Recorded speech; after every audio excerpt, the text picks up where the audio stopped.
شوفوا يا جماعة الخير، أعمال سعة الرزق ما هي الأعمال الشرعية المسببة لسعة الرزق، حيث أني في ضيق مالي شديد، الرجال محتاج، يا إما فقير يا مسكين. قال ورد في الشرع المقدس بعض الأعمال والأدعية والأذكار المسببة لسعة الرزق، منها الصلاة في أول وقتها، القول بعد كل فريضة، القول في كل يوم، الالتزام بقراءة سورة الواقعة، قراءة القلاقل الأربعة، المواظبة على تقليم الأظفار والأخذ من الشارب في يوم الجمعة، المداومة على صلاة الليل، الالتزام بالأخلاق الحسنة. 10 تعيين رأس سنة للخمس وتخميس ما عنده، فإن الله وعد على الخمس سعة الرزق وكثرة المال. والله ما يجلب لك ريال، والله يا الخمس هذا أن كذب على الله والرسول بالخمس المفهوم الشيعي اللي هو خمس أرباح المكاسب وما زاد عن مؤونة السنة، هذا كذب على الله. ليست الغنائم ولا الأخماس إلا فيما قرر الله عز وجل في أموال الكفار، ما كان بقتال أو كان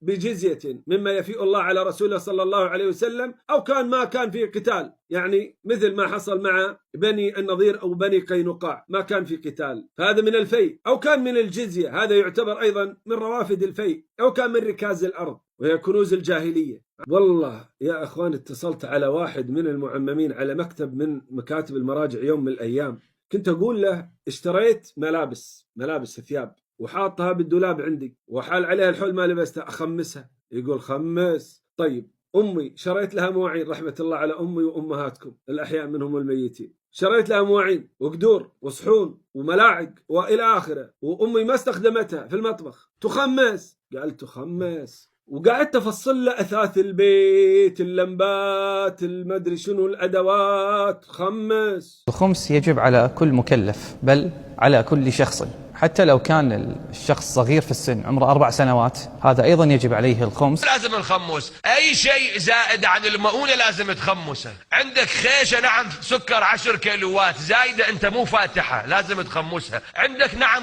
قوطية معجون، عندك أي شيء. سئل السيستاني عن المسامير، واحد شاري له علبة مسامير يدق في الجدار وزايدة علبة المسامير وحال عليها الحول، فيها تخميس، فيها خمس. واحد عنده زجاجة عطر حال عليها الحول، حاطين الخمس بعد مثل الزكاة، خمس. البنزين في السيارة مر عليه الحول، خمس. هذه فتاوى السيستاني. العجيب يا أخواني في الشيرازي قال لك هنا الصلاة في أول وقتها.